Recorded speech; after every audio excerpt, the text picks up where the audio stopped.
Welcome. In front of me is LENOVO IdeaPad Slim 5, and in this video I will show you how to toggle AMD Virtual Technology on this laptop.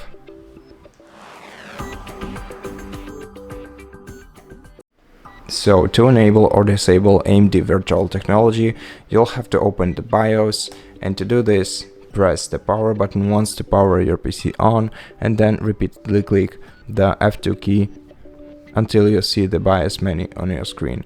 Once you see it, go to Configuration menu right here, and then scroll down to the AMD V.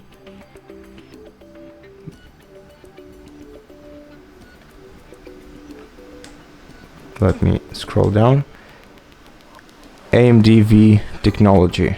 And now to disable it, select the value next to it and switch it to disabled. To enable it, do the same thing but change the value to enable. And to apply changes, press F10 and enter to exit. To discard changes, press escape. And that's it. Thank you for watching this video. If you liked it, consider subscribing to our channel, leave us a like and a comment below. And I'll see you in the next one.